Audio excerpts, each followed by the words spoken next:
Hey, how you doing? I hope you're having a great day, great night, whatever time you're listening to this podcast. Thank you guys for tuning in again.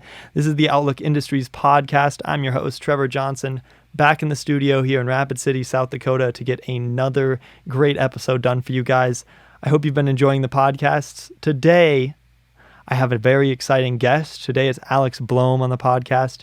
He is a scooter rider from Seattle, Washington. He's been scootering for like 11 years. He's been around since the beginning, started on a bolt-up Razor. So that's pretty interesting. He has a lot of stories to tell about that. But I really enjoyed talking to him about video and about video parts. He's had a big part in a lot of video parts that have come out lately. I said part a lot in that last couple sentences. But yeah, he was just a really interesting guy to talk to, and there was a lot of cool advice that he had, and I learned a thing or two. And yeah, he's just been working on a lot of projects with Olay. He's been riding for Olay, and he went to the Denver Street Jam, so we talked a lot about that and his megaphone skills, if any of you were there. So I really enjoyed this podcast, and I know you guys will too, so let's get right into it. It's the Outlook Podcast. We're here at the Outlook Podcast. Just as we're here, we're talking to cool people.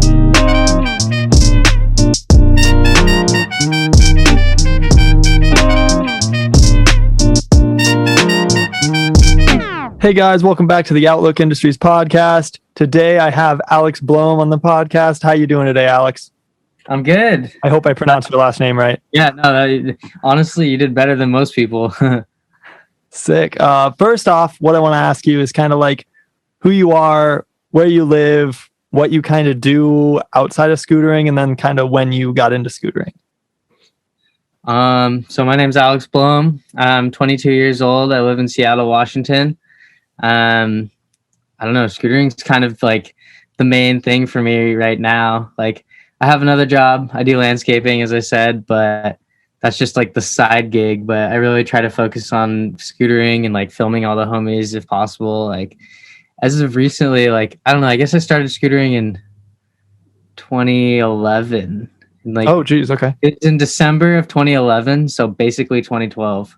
Oh no, December of 2010, and then basically 2011, because it's coming up on 11 years.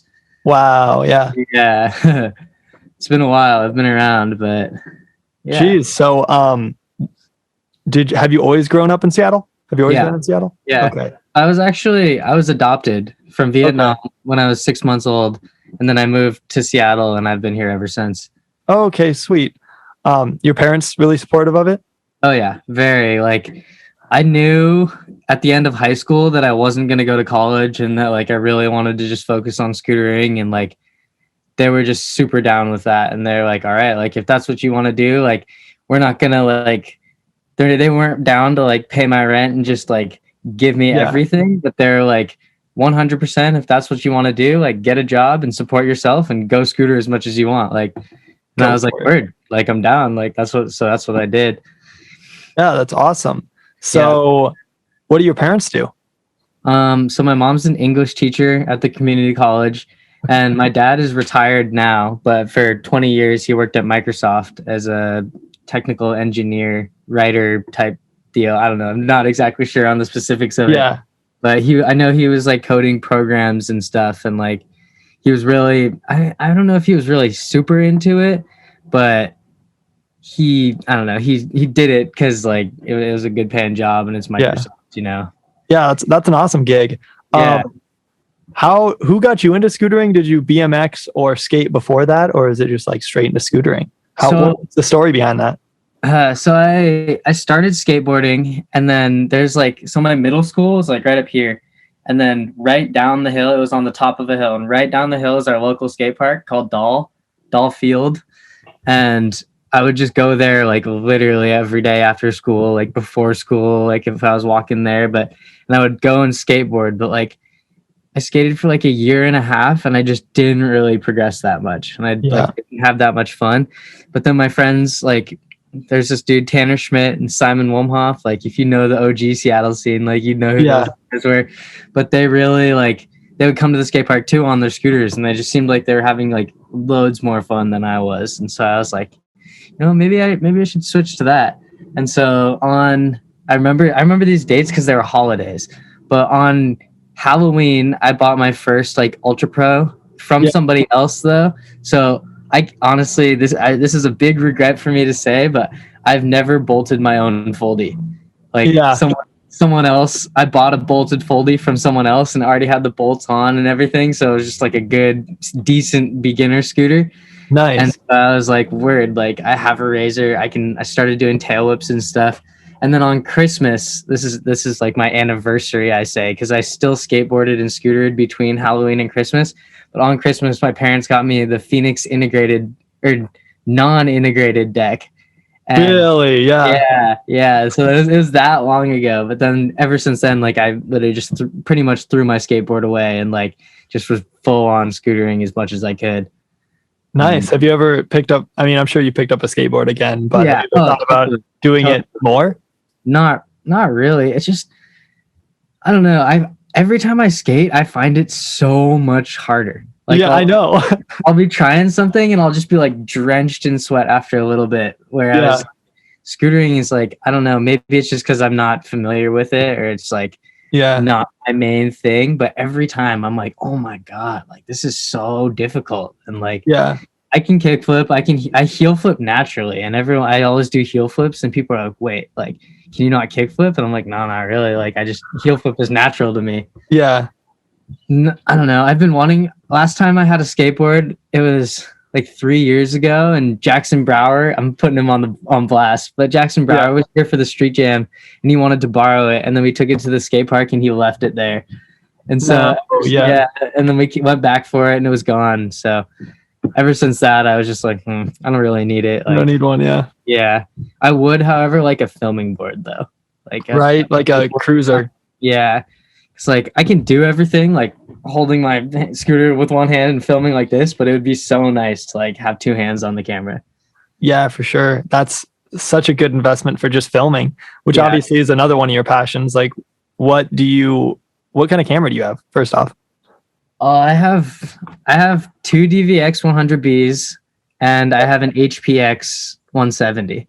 So like the SD setups and then the HD setup, and I also have HVX that Advocate gave me as like because James G doesn't really scooter anymore and he doesn't really film anymore, and one day he just hit me up out of the blue and was like, hey, like I have this HVX, the Advocate one, and like if you want it, it's yours, because like really he's like, I know you'll put it to good use better than me. And I was like no way, you're just gonna give me that? Like that's like a legendary camera, and it's like it was exactly what I needed too, because like I film HD now instead of SD, and I have two SD cameras for both angles, but the HVX just like completed my HD setup.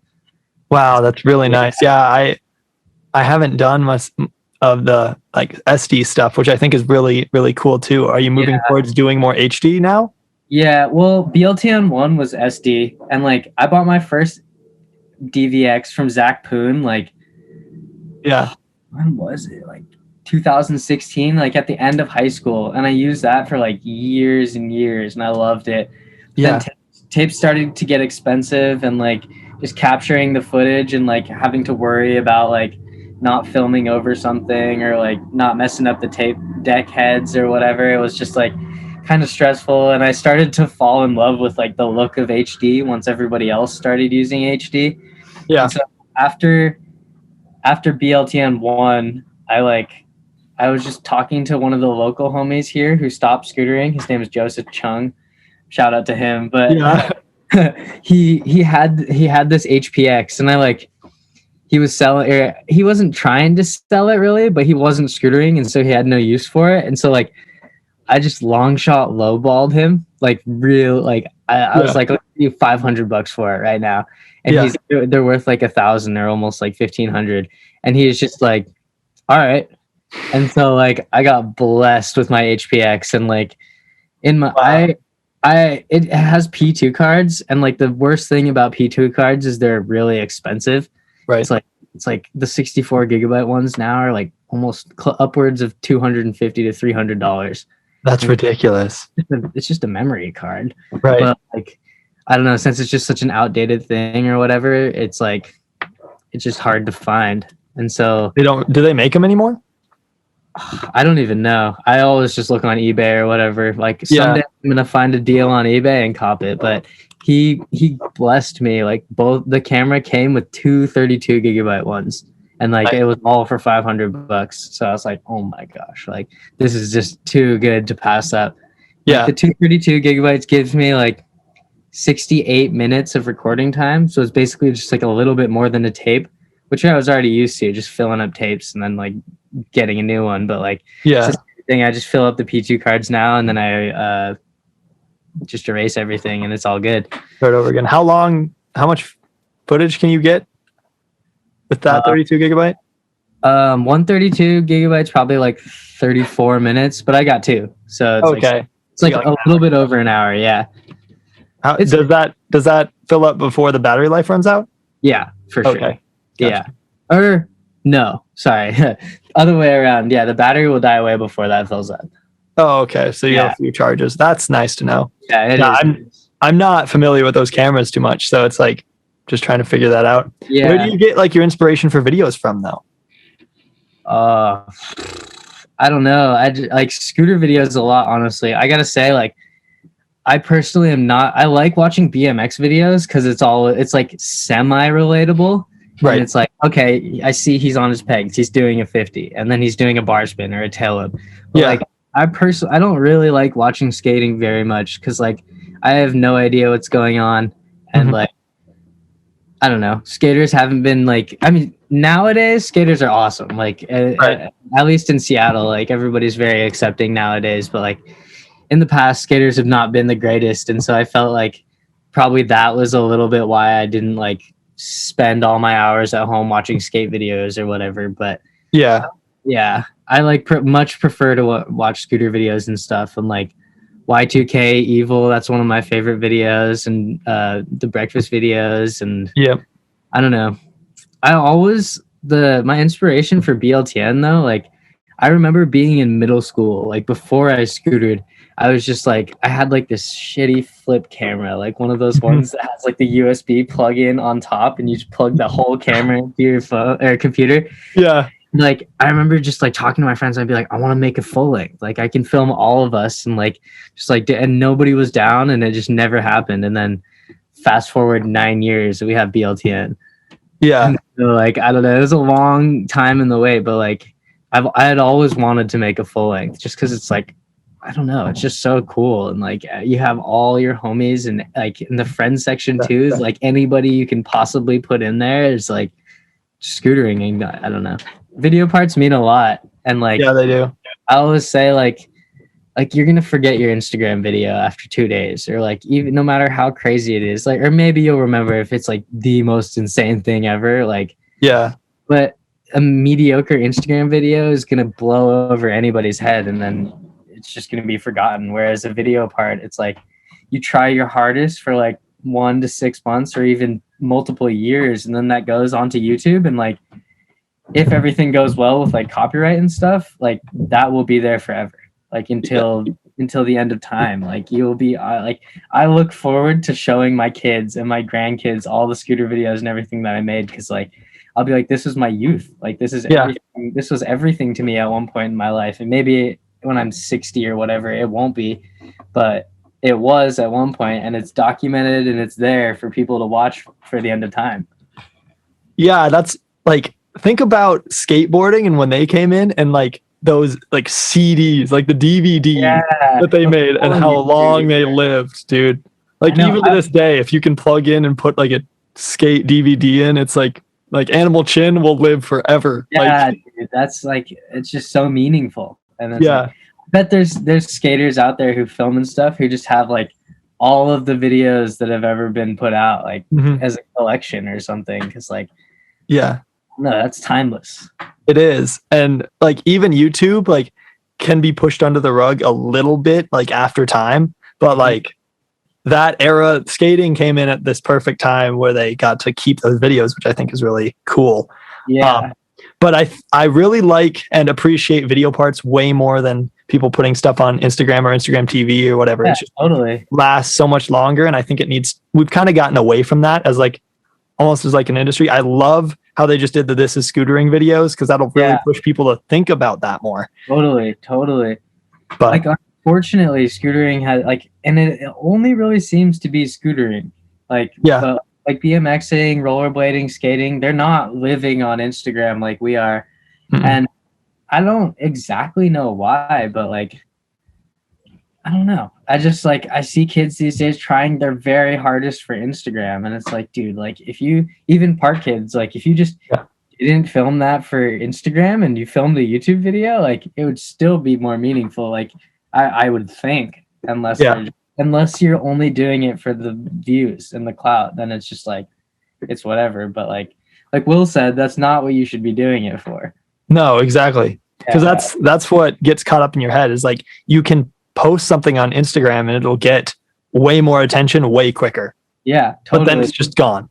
Then it's gone. And like the next thing is going to get that attention. And then the next thing. And then like all of a sudden it's like you have to go out and try again if you want to be that. But like I do think a video part is like very meaningful. And especially with platforms nowadays with like Olay and Trendkill and like even Undialed in a sense, like those are just like showcasing platforms where like because I do understand like if a kid who's very unheard of or whatever, he posts a YouTube video, it's not gonna go very far.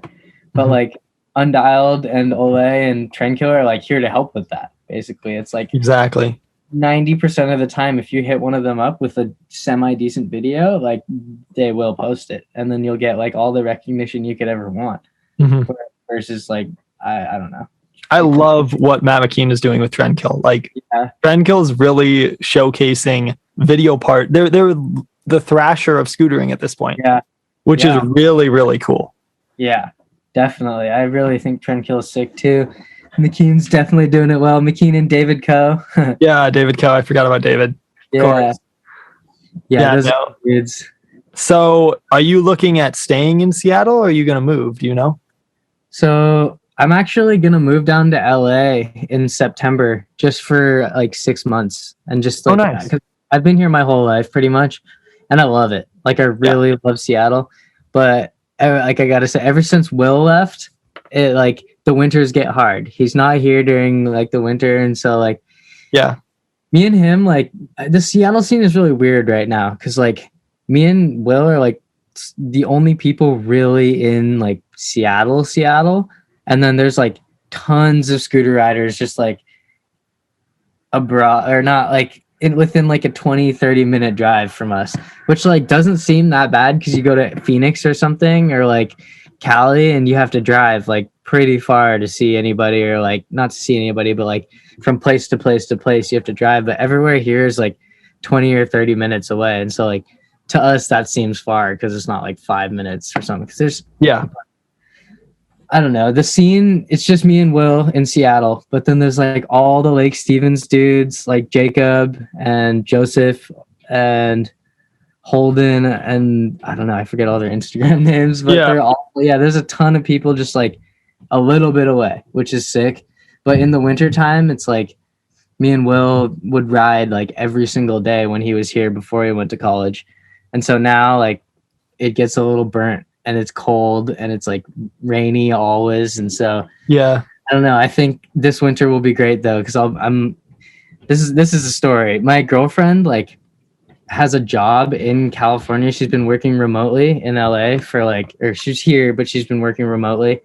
And it's been almost 6 months now, but she wants to go and like, cause they're going to come back in person soon. And she wants to go down there and just like work in person for a little bit before we come back and then she'll go to grad school. But we were looking at it and her job is 14 minutes away from Will's school. And so I was like, all right, like if we're going to go down there, we might as well just try to get as close to Will as possible so we can ride like throughout that 6 months where else like I wouldn't get to ride. And like, Will is the glue here and holds everybody together. And he's like, I'm just like lazy and I don't like to message like 15 people every time I go scooter, but Will is super about it. He's like, no, I'll hit everybody up. I'll call everyone. I'll make sure everyone's there. And I'm like, hell yeah. So I really attribute a lot of like our scene to him, even though like he came in. Well, I guess he didn't come in late, but he's younger. He's a few years younger than me. So Yeah. yeah, He's like like in high he's Sorry? like I'm a year younger than you, and I think he's a year younger than me. So yeah. So you're 21. I'm 21. Yeah. Yeah, I'm 22, and yeah, he's 20. He'll be 21 in October. Oh, okay. Yeah. So he's not that, I don't know. And when we were growing up, it seemed like he was a lot younger because I think he's 3 grade years below me. So like Gotcha. I was a junior when he was or maybe I was a senior when he was a freshman. I don't know, but it always seemed like he was really like the little homie just because of that, like school age wise. But now like he's only like a little bit less than 2 years younger than me. So yeah, it's cool. So though. when did you graduate? 2016. Okay, gotcha. So you're like, when's your birthday? August 2nd. So I'm about to be 20. Oh, so you're just like really young for your class. Yes, yeah. Like I was like one of the youngest kids. Like I missed the cutoff, or I made the cutoff by like 2 weeks. Wow. Gotcha. Yeah. If I was 2 weeks younger, I would have had to be like a grade younger. Wow. But, yeah. So he probably would have been a freshman or you're a senior. Yeah. Okay, that makes sense. Yeah. And he went to a different school too, and so it was kind of hard because like I'd always be like, yeah, I'm gonna go hang out with my little scooter homie, and all my older friends would be like, you're gonna go hang out with a freshman? Like, what the heck? Yeah. Like, if you met him, like, you know, but like, I don't know.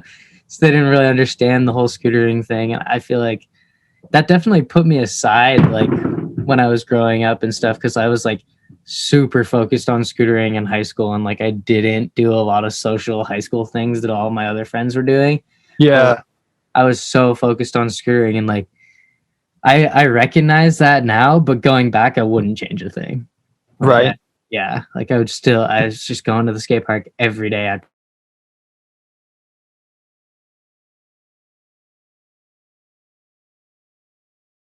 Like, but I didn't really start like traveling until after high school. Oh, okay. Like, I mean, I traveled a little bit on like family vacations, or like I would go like for like a little bit, but I didn't really get like travel opportunities from scooter companies until I was out of high school. Gotcha. Yeah. I took my first like not scooter related trip in like 4 years, like a month ago. Dang. So, like it's crazy because like every trip that I take, I'm like, oh, I'm gonna hit this skate park. I'm gonna hit this skate park. Yeah, right. It's so all about like scootering. It's been like that for me since probably like freshman year of high school or so. Yeah. Because I've been riding for like 8 years or so. You went to the Denver Street Jam, didn't you? Yeah, I was just recently. How was that? Oh, it was so good. Like, Yeah. if it was just so refreshing. Like I love street jams, and I just love like scootering. One of the main things in scootering for me is just the people, and like it was so nice to be around like so many scooter riders again, and like atmosphere, and just like exploring a new place too, because I had never really ridden in Denver. Okay. But, like, I don't know, I just had a fucking blast. Like I loved it, and like it was just the only thing, I don't do well in the heat, so it's like I didn't ride during the jam very much because I was like, Olay sent Jacob and I out to film, and so like our main goal, or my main goal, was to film Jacob, and Jacob's main goal was to get clips, and so like we flew in Wednesday before the jam, and for some reason the jam was on Sunday instead of Saturday. Oh, and, weird. Yeah, it was pretty weird, but like we just filmed. Like Jacob went insanely hard the days before, and he ended up like fracturing or breaking his wrist or something, and so he couldn't actually ride in the jam. But like he got like 11 clips that were just like all insane in the days before. Sick. Yeah, so like we just kicked it at the jam and chilled, and like felt like we had completed our mission for the trip. But then I don't know, at the second spot, I think, I don't know if you saw the videos or whatever, but they were the long orange rails. Yes. At that spot, like nobody was on the microphone. Like the dynamic owner like wasn't, I don't know, it just felt like he wasn't really like doing what he needed to do. Cause like it's a street jam, you know, and you gotta get that hype. Like you gotta be Yeah. like kids and like hyping them up to do stuff. And I was like not doing anything. So I was like, yo, like, can I get that? Like, can I get the mic? And like he gave it to me. And for the rest of the jam, I was on that shit and like just yelling at kids, hyping everybody up. And like there was that kid, Nick Rocco, who hit the 14 kills it, man. 14-year-old kid, and he hit the 20 rail, the image 20. I was just up there like in his face with the mic, like, come on, kid, you got this, you got this. And then he did it, and I was just like, I lost it. Like, I mean, I honestly get so hyped anytime anybody does something insane. Yeah. I completely lost my voice at the end of the night. Like, I came back to my girlfriend on Monday the next day, and I was like, hello. Yeah. It was like classic, like out of a movie almost. Like lost my voice so bad. I sounded like a croaking frog and I like couldn't talk. And I was like, I love it. Like I was so glad that I did that. And like I did have a lot of people at the jam come up to me and say like, you really made this jam like one of a kind, and like it really pushed kids to do things that they would have never done. And like I strongly believe that being on the microphone and like giving that hype is like what makes a street jam. And like I'm gonna buy my own microphone for the Seattle jam and like paint it some color or something, and just like because I love it. I don't know, I did the Seattle jam a couple of years ago, and same thing, like I was on the mic the whole time. And I don't know, I think I could maybe have some future in announcing just because of how much fun I had and how much like I think it really boosts like everybody's morale and like just doing cool stuff. Yeah, that's awesome. Yeah. I saw that Nick did that too, and like I've been following him for years, and like he's underrated. He's always been, but he's really progressing. The Denver scene has like the Colorado, like Denver scene has grown so much in the last few years. Yeah, I could tell, and like that's what they were saying too. Like everyone was like, "This is the biggest jam Denver has ever had," and like it was the first time the out of towners had come out, and like they're like, I guess probably not the first. I'm sure somebody had flown out, but like this time, like there was a lot of people from out of town there. There was like the whole Triad and Oath dudes. Then all like pretty much the whole brother team was there. And then like me and Jason from Seattle, and like Caden Booley was there too. And I don't know, it was just awesome. Like, I think right now, like because of COVID and like the lack of jams last summer, like everyone's trying to just do everything because they can. And like, because it's there now. But someone else pointed this out to me too, that I didn't think about. Like, there's no park competitions right now. Like, there's not, because of COVID and stuff, there hasn't really been too many. No. And so like companies are just trying to send their riders out to whatever. And that falls in the line of the street jams because they are happening. And like, so I don't know. I think they're bringing bigger crowds, and like, that's why I'm super excited for this year in Seattle. Like, I think already it's going to be the biggest jam, like money wise, because usually Mothership will host it and throw down $1,000, and then like that's supposed to be divvied up in like whatever way we want it. And so like there is $1,000, but it's not like the year that I did it, we gave Jay Burke, he won the $1,000, but then Austin Coates came in like a very close second place. So Jack ended up like splitting the money with him because like he deserved it too. But this year we've got $1,000 for first place, and then we've got more. So like, it's super sick. Pro Scooter Shop is like putting on for everyone, for the Seattle Oaks and stuff. But so we've got the jam. It's like $1,000 for rider of the day, but then there's going to be more prizes and there's more cash for the bowl jam and just like to give out basically. Nice. It's like money is the strongest motivator, I feel like. It totally is. Yeah. When is the Seattle Jam? Seattle Jam is on the 8th, then on the 7th, then the BLTN 2 premiere is on the night of the 7th, and then the Bowl Jam is going to be on the 8th.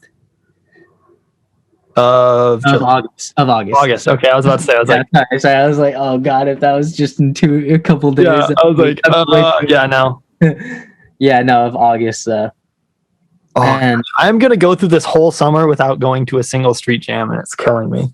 Come out to Seattle. That'd be so I was gonna go to the Denver one, but I got invited to be in this Deadwood All In show, which was like a Division BMX Nitro ramp thing. So I rode in that. Actually. Yeah. So I rode in that, and that was the same weekend as the Denver Street Jam. That was on Saturday. So I would have had to drive all night and not sleep to be at the jam. So it wasn't worth it there. And then now I'm going to go down. I'm instructing or counseling at Woodward West. So I'll be there. So that'll be kind of hard to leave. So, and that's like the whole second half of the summer. But oh, you're going to be there for like a while? 6 weeks. Oh, wow. And then I might go see what's up in LA and stay with Will for a little bit. So we'll see. I'm not sure what'll happen yet, but I'm just getting down there. Yeah. But then what? Do you know about when you would go to LA? Probably July or not July. August like 23rd. Okay. 2nd or 23rd. Dang, I think I'll just miss you then because we're supposed to move in on September 1st. Oh, geez. Well, the nice thing is I'm moving to Durango, Colorado, which isn't all that terribly far from LA. It's like a day's drive, which is all right. Okay. So maybe something might happen there. We'll see. Yeah, right. Because I'm moving in with Sam Weens, so that'll be super sick. Oh, yeah. Sick. I saw him in Denver and like we reconnected. I don't know. I hadn't seen him since Woodward, but we're both on all and stuff. So it was great to see him. Mm-hmm. He killed it. I knew he was really good, but then watching him ride in person, I was like, wow, he's going off. Like, yeah, I know. He's so technical. Blows my mind. It's made me a lot better just riding with him because he does so many things that I wouldn't even think about. Yeah. So it's so crazy. Where are you living now? I am in Rapid City, South Dakota. The moment. Okay. So yeah, kind of a ways from everything. Yeah. But no, I've been here because COVID took me home because I was going to University of Wyoming in Laramie, and then I didn't want to pay out of state tuition for online classes. Yeah, for nothing. So I just moved home for a year, saved some money, go to school for cheap, and now since everything's opening up again, I'm gonna go out to Durango. I think it'll be good for we have a bunch of things planned between gas station and this. So we'll get some stuff done. It'll be sick. Hell yeah. Are you working on any video projects right now? Besides BLTN2, me and Jacob are filming a video. I think we're filming for LA. I'm not 100% sure, but I'm pretty sure. But that has kind of taken a turn since he hurt himself in Denver. Yeah. That's what we started, and then we were going to continue to keep filming, but he just wants to keep it easy on his wrist for now because it still hurts. But as soon as he's better, we're going to keep filming for that, and I think that will be for LA. And then I don't know, our goal is to drop 3 Jacob video parts this year, just because he just won't. Yeah, he has the ability to, and so we want to get as much Jacob footy out as we can in 2021. But Sweet. Other than that, I want to film a video for Prey too, but I haven't gotten any of the Prey parts yet, and so I'm like, I filmed a couple clips, but I think I might use them in my BLTN2 part. Gotcha. But I'm just not sure. I'm getting SIG wheels from them, and so I want to film my video on the wheels and not have just random wheels on. So I think I'm gonna wait for that. And so really, me and the boys are mainly just focused on BLTN. Nice. Yeah. How long you been working on this one? Well, we took a couple months off after the first one started. Well, of course. Yeah, after the first one premiered, but me and Jack kept saying no, we're done scootering. This is it. We quit. This is it. But then the HPX thing happened, and so I got super excited, and I was like, all right, BLTN2 HD, and that was, I guess, 2019. So it's almost been it will be 2 years that we've been filming for this one once it comes out. Yeah. So what have you learned filming full lengths? It's hard. It's really hard. And it takes a lot of time because it's not just one video that you're making. I do it I make each part and then I stitch it all together at the end. But it's so I'm making 7 parts individual and then the friends section too, and then an intro and an outro.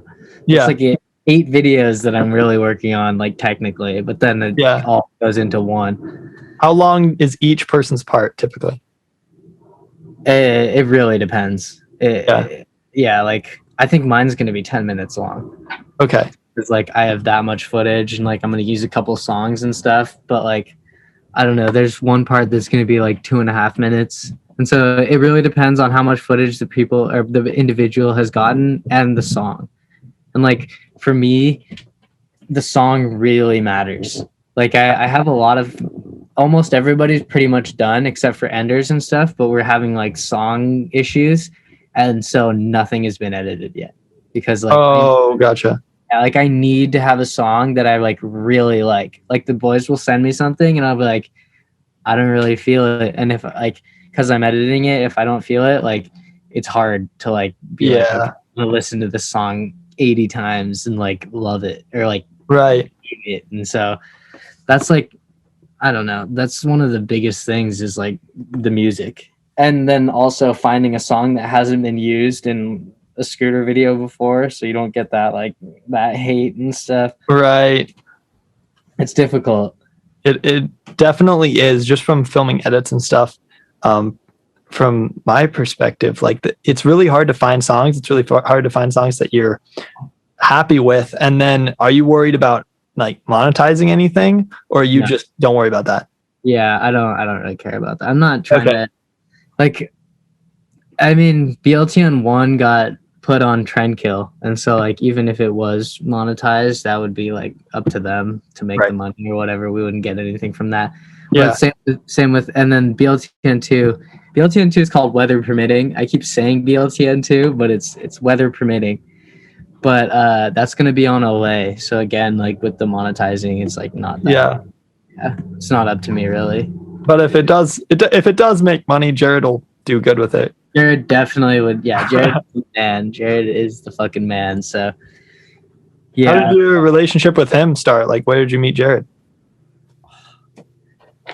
I think it was at the SD Jam when he do you remember when he ate shit on that, like it was like there was like so like 360 and then hung up? Yeah.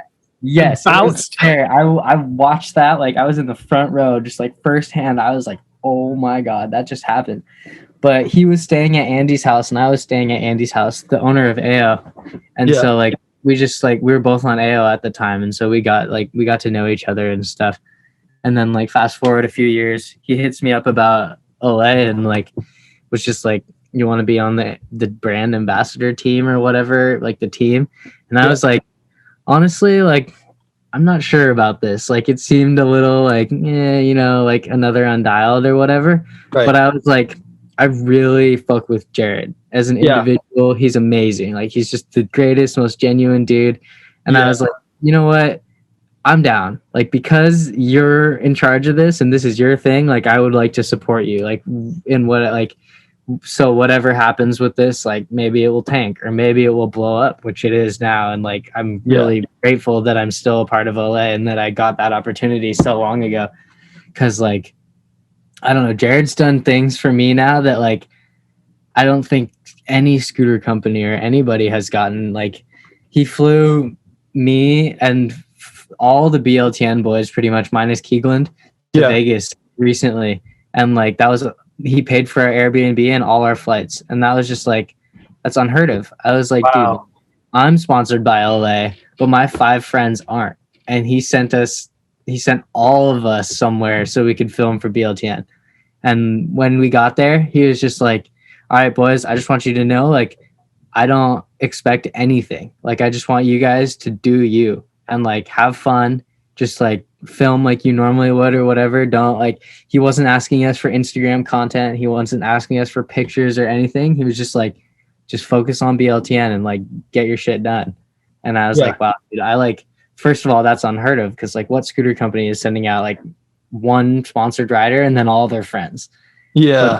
But then like, also it's just like with no parameters either. It's like, go do whatever you want. And like, just like progress on your work. And like, I don't know, I'm forever indebted to that. Cause I think that's like amazing. Like we had such a good time in Vegas and like, we did get a lot done. Yeah.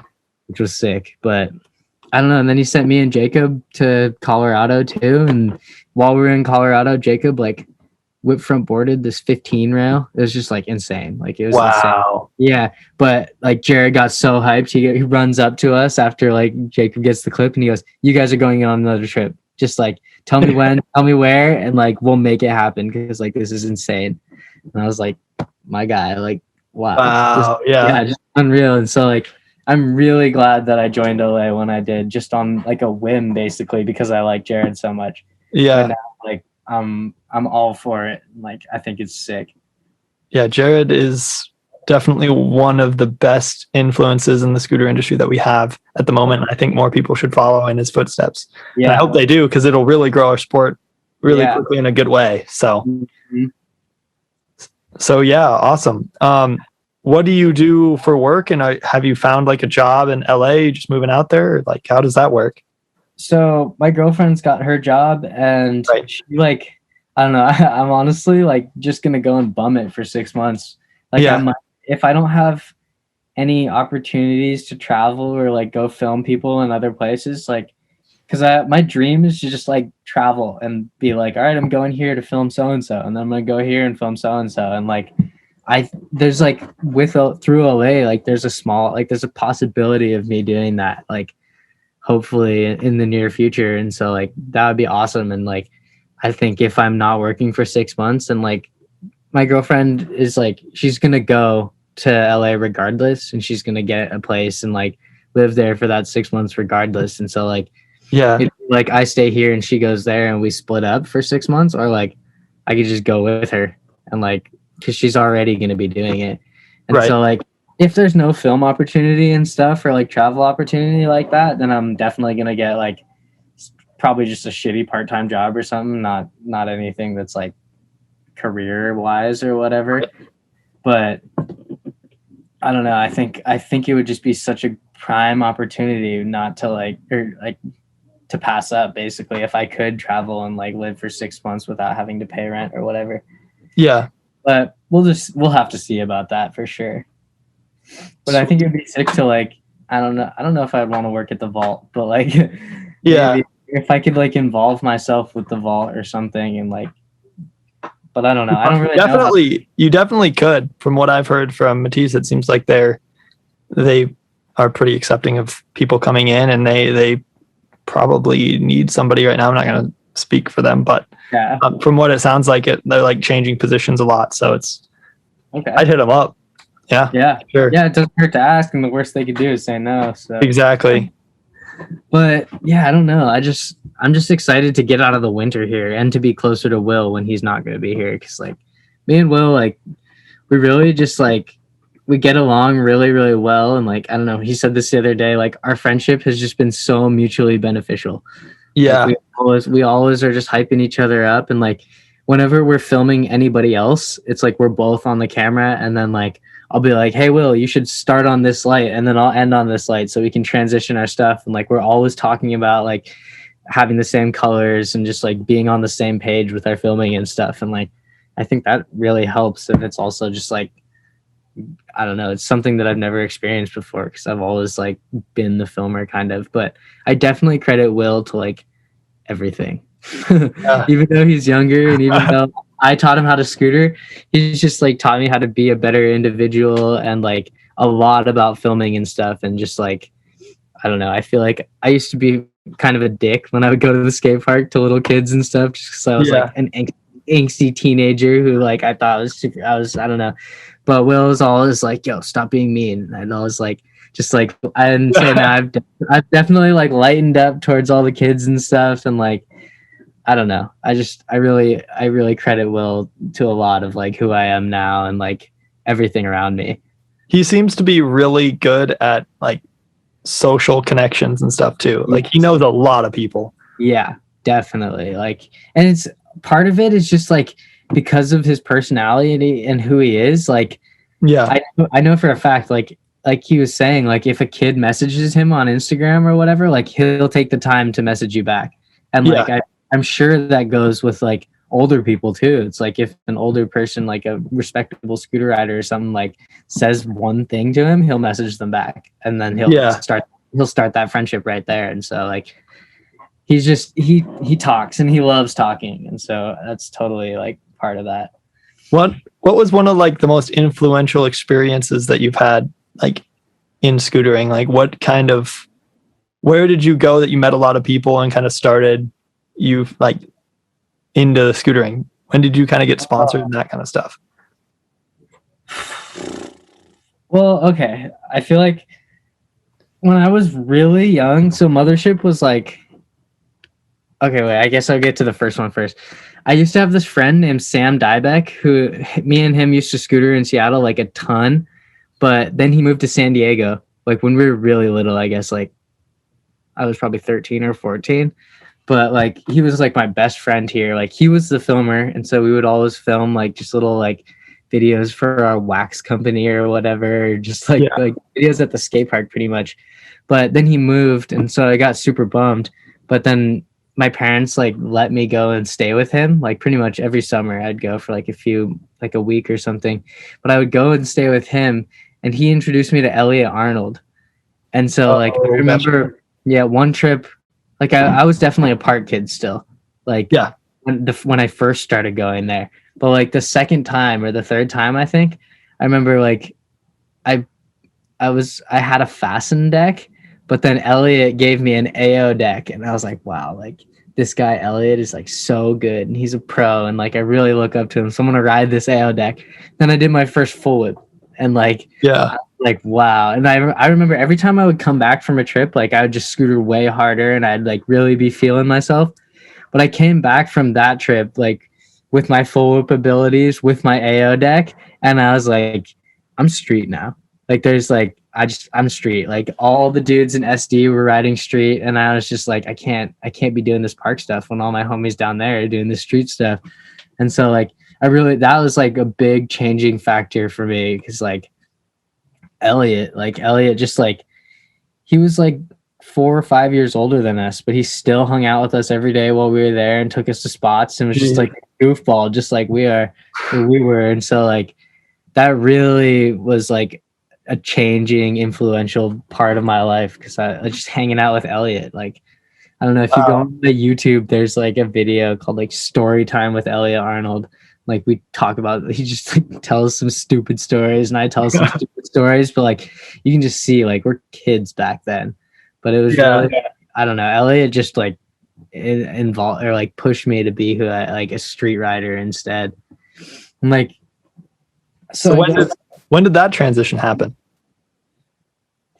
That was like 7 years ago. So I was 14 or 15. Yeah, I was 15, and I don't know. I was just like, wow, like Elliot's just like because Elliot could still buttercup, and he was doing flares and stuff, but then he was just like doing the most insane street stuff too. And I was like, wow, like you don't have to like just do one thing, like you can do it all. And like I don't know, that was just a really meaningful thing. And I was like, wow, like I could do something else. And like I was over getting heel brews trying to blast buttercups on quarter pipes and stuff, and just landing.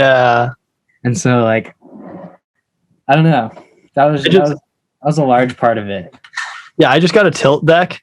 Like I went from Vulcan like 5 by 20.5, like a small little like box deck, to a 22 by 6, and like it doesn't really feel that much different, which is odd. Like I was worried about like buttercups and like those park tricks that I still did. I was like, I might lose these because it'll be heavy. They flow almost better. It's sick. It's just like, I don't know, I did a bar bri the other day, like like my recent Instagram post. I was like, this is sick, like this is super fun. Like, so what size are you riding? What is your setup? I have a 622 tilt deck right now. Okay. With the fender cut off. Just gotta say. You cut the fender off? Yeah, I've always cut all my fenders off. Like, I've had 3 tilt decks now, I think, and every single time I take a Dremel and just like cut around the thing, sand it down. Yeah, because like I just like, I don't know, I probably could get a 23 and like not have an issue really with like, because I would put my foot down and then land on the fender thing, and that's just like that hurts. It hurts already when you Instead land of the on it. wheel? Yeah, I mean the fender, like the tilt fender, is like big and bulky. Yeah, it's true. Like, yeah, but I don't know. It's not. I don't know. I think it's like more of like a thing that I like. I don't even know if I need to do it really. Yeah. But it's like so funny, and like Yeah, that's awesome. they're like, "Did you cut the fender off?" I'm like, "Hell yeah, I did." That's awesome. Yeah. It's so interesting. So like you've just always, when did you decide on the first one to cut it off? Right away? Actually, I've actually never ridden one of my own tilt deck with a fender on. Like I rode Will's in the beginning, and I was like, I hate this fender thing. I don't want it. But Yeah. then, so like every time I'd buy a tilt deck, and then I'd cut the fender off, and then I'd put it on my scooter. So Yeah. like it's just off before it even goes on the scoot, because I don't know. And now when I went to Colorado, Isaac was showing me his deck, and they like make them without fenders now. Yeah. 6x20. I'm like, God, wow. Those stage ones or whatever, aren't they? Yeah. Yeah. They have a bolt-on brake instead Yeah. now, Yeah. which is super nice. They're like, Alex, stop cutting the fender off. We'll Yeah, do one for you. I know for a fact though that like I wanted to say, like, for the longest time I was like, yeah, I was the first one to do it, but Isaac actually did it first, and he like he cut his fender off like a long time ago, but then I think he just like kept going through decks and stuff, so he just said fuck it because he didn't want to cut one off every single time. Yeah, because Isaac breaks a lot of decks. Yeah, but decks last like, I don't know, I think I've been on my tilt deck for like 6 months almost, like a while. Yeah, and it's like it's good still, I think. I don't know. Yeah, it's not making good noises yet. So yeah, it seems fine to me. Yeah, I've been surprised at how dialed it is just the whole time. Like I have basically a full tilt setup at this point. Okay. Because I was riding a lot of Ethic for the longest time, just because I liked how light it was, but not that much difference between tilt. So I like what Colin's doing. So yeah, Colin's a great dude. He's a rider too. He's an OG scooter rider, and I think that's a very important like I don't know. I asked Will the other day. I was like, "Who's the tilt team manager?" And he's like, "It's Colin." Like, and I was like, "Yeah, okay, that makes sense," because he used to scooter, and so like he knows what's good with like the people and stuff, and so like he doesn't need to hire a TM to do the shit because he knows like what it is. Yeah. Like, I don't know. I think that's really important with scooter companies too. It's like if you have some like rich dad running your stuff, like I mean, it might work out. It might be fine. Like Hang 5 Gear, Rob definitely doesn't scooter. He's a great dude, but like I just think like if you are scootering and then you want to start a company, like you're gonna be way more, like you're gonna be just a little bit farther ahead in the beginning because you know everything that's good and like you know what's good. Yeah, for sure. Yeah, I just met Rob for the first time when I was down in Arizona, so he's a cool dude. That was cool. I had to check out the new AZ grind since they revamped it. It was really nice. I've honestly never even been to AZ grind. I like Arizona and San Diego were the two places that I would go like a lot because my grandparents lived in Arizona and Sam Dybeck lived in San Diego. Yeah, I would always go visit my grandparents in AZ, but AZ grind was just like really far from where they lived.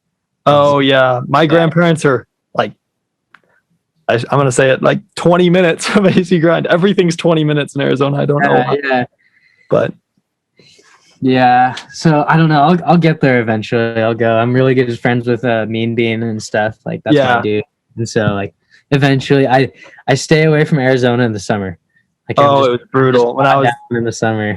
Yeah, I was there this last week and it was like 115. It was ridiculous. Oh God, yeah. Yeah, it didn't feel natural. It was like an unnatural heat. Yeah, I don't know how. Like even at night, it was like nighttime. It's still 100 degrees. Yeah, it's like insane. Me and Will flew to Arizona to Mean Beans for like it was on my birthday actually, but then the SD Jam was like a couple days later. So we flew to AZ. That was the one time and the only time I'll go to Arizona in the summer. But we flew to AZ to Bean, and then we drove to LA for the SD Jam. Oh, nice. SD 12, I think it was, or maybe 11 because 12 didn't happen. I don't know, but it was one of those. It was one of those. But I remember we got there at night, and I was just like, dude, like I'm gonna go back to your house, and then I'm not gonna leave your house until we leave for California. We went out at literally midnight to like get food or something, and I was like, dude, I don't want to do this. Like it's 100 degrees still. I just can't do this. Like it's just ridiculous. You're counting on your AC so much. Yeah, right. We actually just had like a super gnarly heat wave here in Seattle. Like, it's been really hot here too. Yeah, Saturday, Sunday, Monday, and like Tuesday a little bit. Were like Sunday and Monday were the hottest days it's like ever been in Seattle. It got up to like 106 on Monday, and like I was really looking at this tweet that was like Seattle weather statistics or whatever. Yeah, and in the past 100 years, it had only reached 103 times, and then in the past weekend, it reached 100 on 3 days in a row. And so like we just broke all records and everything, and like I don't know, it was insane. And poor Corey Lane flew out, the kinetic homie. He flew out to stay with Will for a week, and it was just like the worst possible time he could have ever chose to come. We were just dying like the whole time. On Saturday morning, we woke up at 5:45 so we could go out and film, and then we were done by 10:30 because it was just like ridiculous. It was already hot. It was like insane. And then the next day, we didn't start riding until 10 p.m. We stayed out till like 3 a.m. in downtown Seattle, and then the next day we didn't start until midnight, and we stayed out till like 3 because it was just like crazy. It's like insane, but. Night filming was fun. It was fun. It was worth it. Yeah, jeez, it's been so hot recently, which is crazy. It's everywhere. Because I know it's been a really hot beginning of the year for us here too. So just been crazy. So you went to Woodward, didn't you? Or you've gone to Woodward a few times? Woodward, I hate to say this, but like I've been to Woodward enough for me to be like bored of Woodward. Yeah. I like kids are always like, what? Like, how could you get bored of Woodward? And I'm like, I've gone for weeks at a time, many times. And like, I went in the beginning as like a camper, and I went for like I think I went 3 times as a camper. And then like, I just became good friends with everybody there. And so then I was able to come work, and like, I did OSI and instruct for a while, and then I was a counselor one time, but that was awful. And then I don't know, because like being a counselor, you can't ride in the night sesh, and the night sesh, like everything, like all the homies, all the pros are out, like, and no kids are there. And so like the one time I was a counselor, I was just like sitting in my cabin like, come on, like I want a scooter right now, but I had to go to bed at 10 with all these little kids, and I was like, it just, I don't know. I would happily go back and OSI and instruct or do anything. Just I'd prefer not to be a counselor. Like I still would if I had to, but I don't know. It seems like they've kind of changed how the job goes. Which is I heard about that. I don't know exactly like what the changes are, but I heard it was different now, and so I don't know. From what I've heard, they put them all into like one job, but I don't know how they do that. Yeah, how does that? So what I heard from BFG was that they like rotate. Like you'll like rotate, so you do OSI 1 week, instruct 1 week, and then counsel 1 week. So you have to stay for a while though. Yeah, but I don't know if that's exactly how it's working or how they've got it worked out. I don't know, and I don't know how staffing is there too. So I guess I'll see when I get down there. Yeah, right. In like a week and a half. So when I went, it was like if you worked one job, you could just go for free. But then if you worked 2 jobs, you'd like get paid. Oh, gotcha. I would always go just like to instruct basically, but then I'd ask like, could I OSI too? Like if possible, because then I'd get paid for being there. And that was sweet. Like it's like $100 or whatever, but it's like, how cool is it that you get to go to Woodward for free and then you make like a little bit of money off of it too? Yeah. I have a couple more questions for you before we end. First, where do you see yourself in 10 years? I've hopefully still scootering a little bit.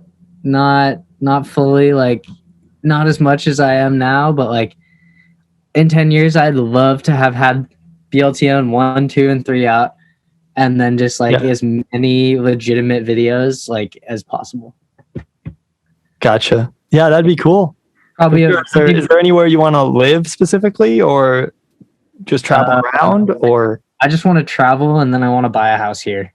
That's Okay, like cool. my main goal is to like own property in Seattle somewhere. It's Nice. fucking expensive.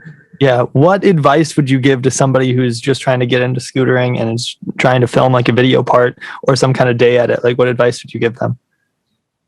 Find friends, like scooter homies, no matter what skill level they are. Like riding with other individuals really pushes you to be the best scooter rider that you can be.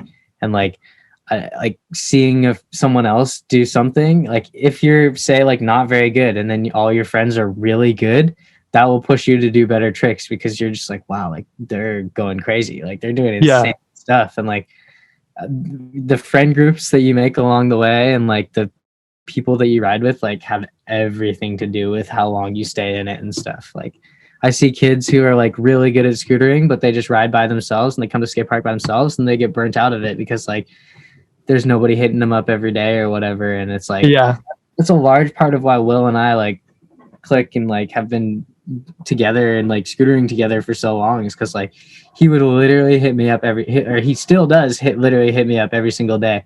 But like sometimes I'll come home from work and he'll just be at my house and be like, all right, you ready to go? And I'm like, I need a sec, but like, yeah, like, yeah. So like friends, your friend group, and like the people that you hang out with and ride with and motivate you every day, that's like super important. Yeah. Okay. I guess someone has to have a camera too. Yep. Yeah. Like, but that if someone does, or some, like, it doesn't even matter if you're good at filming, like practice. But even if you're just putting out videos, like shitty YouTube videos, who cares? Like you're going to get better at it. And then like over time, it will just be like legitimate things. Yeah. And iPhone cameras have gotten so good nowadays. You can almost film everything on an iPhone camera. Yeah.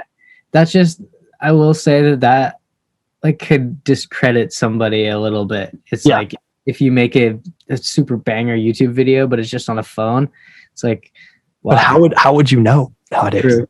How would you know? Yeah, that and like it goes hand in hand with like having someone with a camera, because like I totally feel if like you just can't, like if you're in a place where like there's one scooter rider or something, like, and they don't have a camera, and like the only option that you have is to film your video on a phone, do it. Like at least you're filming a video part. Yeah. Sick. Yeah, I have one more for you. All right. What is Alex's meaning of life? Oh, fun. Yeah. Having fun. Like, I don't know. A lot of it was like, I mean, when I was younger in high school, like at a young age, I was like, I'm not going to let anybody tell me what to do. Yeah. Like I'm going to do whatever I want. And like, that's going to be the most fulfilling in life. Like I didn't let my parents tell me to go to college, and like go to college if you think you should go to college though. Like I'm not trying to tell kids not to do that, because like college is very beneficial, I think. And like there's a part of me that wishes I had gone to college, but then again, like how I said, like I wouldn't go back and change anything that I did for like, well, the thing that is important to know about college is you can always go to college. Yeah. You can always go to college. You can't chase scootering. Yeah. That's 100%. Like I always tell people, like once I'm done scootering, I'm going to go to school. And like there's a lot of things that I want to do when I'm done scootering, but for now, this is it. Like I'm super content, and like that's what I want. And like that goes with the fun thing. It's like do what you want, because you only have one life, and like you're not getting younger. Every day you get older, and there's just no way that you can go back and be like, wow, when I was 16, like I should have done this. And so like Gotcha. Do what you want to do when you want to do it, because like your life is very meaningful, and you only have one. Yeah, for sure. I have noticed that our generation, it's like we are a lot different than like our parents in the way that we don't want to wait till retirement to travel. Yeah. Because everybody, like my parents and my grandparents and everybody, they're like, oh, I'm going to work really hard in my 20s so that I can retire and travel. Yeah. Or like they're not retiring and traveling. Yeah. Yeah, I totally agree with that. It's like I'm trying to get everything that I want to do like now while I'm young, and like I want to be able to eat shit when I can eat shit. It's like if I like wait till I'm 40 or something, like I'm gonna eat shit and then be put out for 6 months or something because I Yeah. lifted my ankle. And it's like I just absolutely do not want that. And like Yeah.